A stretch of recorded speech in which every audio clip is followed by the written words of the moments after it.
Весенняя призывная кампания, стартовавшая с 1 апреля, подходит к концу. Осталась всего неделя для отправки последних 5 групп на военную службу. Сотрудники военного комиссариата делятся, что в этом году призыв проходит с нареканиями. План в 200 новобранцев удалось выполнить пока только на 30%, при этом имея 15 тысяч людей в резерве. Многие уклоняются от военной службы. Всех их мы передаем в Следственный комитет, в прокуратуру, в МВД. С ними дальше уже будут работать следственные органы. У нас в народе есть разговор, что там в Украину забирают, там еще что-то. Но на самом деле на Украину никто не забирает призывников. Об этом сказал глава государства, министр обороны.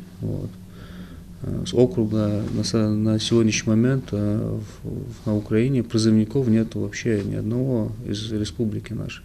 Это факт. На уклонистов заводят уголовные дела по 328 статье. Начались увольнения с госслужбы тех, у кого нет военного билета или отсрочки от срочной службы. Уклонение от армии может обойтись штрафом от 200 тысяч или лишением свободы до 2 лет.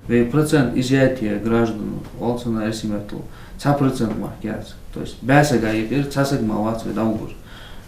Кыч камаш, кыч субъекты же бәсәгә егер витук, притук, оук. Осак качу заукца. Так сука чуен верхош обращение своей. Кому эдлош хамдер цасык даух тватцар. Достойно служить и быть верным своей присяге и родине – святая обязанность каждого призывника. Он должен понимать, что армия – щит и меч своего государства, и призывник в первую очередь лицо своего народа. Новобранцев ждут сухопутные, воздушно-космические, железнодорожные, морские, войска Национальной гвардии. И это не весь перечень родов войск России, в которых могут проходить службу призывники. Молодые люди могут даже сами выбрать, в каких войсках хотят служить. Не важен даже выбор структур, пользу от служб получат везде. В армии молодой человек плохому научиться не может, потому что он живет там по распорядку дня, его обучают военному делу, стрельбе, вождению техники, та же дисциплина.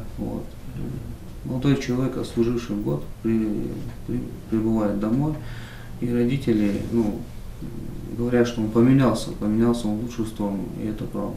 А желающие после 3-месячной срочной службы могут заключить контракт на 3 года, где будут иметь привилегии в плане соцпакета, получать неплохое жалование и в будущем, возможно, квартиру. Также открыты целевые места на поступление в высшие военные и образовательные учреждения. Как сейчас идти поступать в высший военный вуз не будет возможности, наверное, больше никогда, потому что сейчас идут мало, конкурсы меньше, и нашим ребятам надо пробовать себя, поступить в высший военный вуз.